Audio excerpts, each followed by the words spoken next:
Ya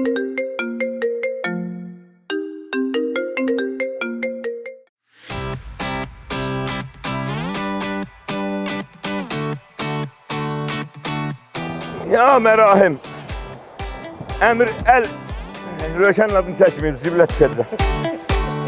Səhər yatandan axşam durana yox, tərsinə.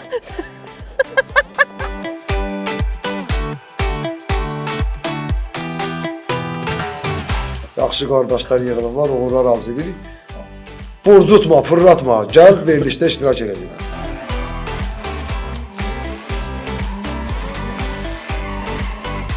Sən Allah, sən danış. İnsanlara daha yaxşı danışırsan.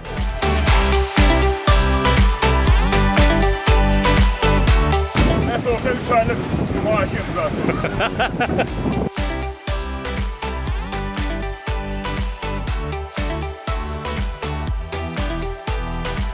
Axazın bugünkü qonağı beynəlxalq məsələlər nə idi? Saxlayasın belə bucun. Kəzib atma, qurumu öldürərəm səni. Ay, bu nə daha? İnternet həm bizə sonsuz imkanlar verir, həm də Ha, biriniz gəlin, getirdim mən burada.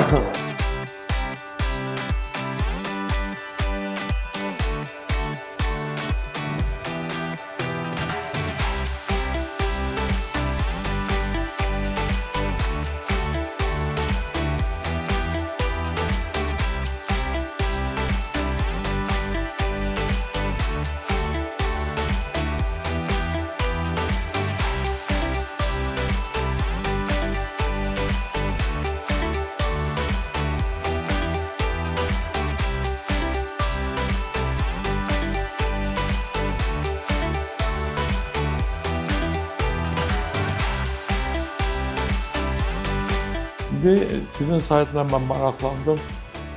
Nəvəm dedi mənə. Deyib bək gedən saytlar var.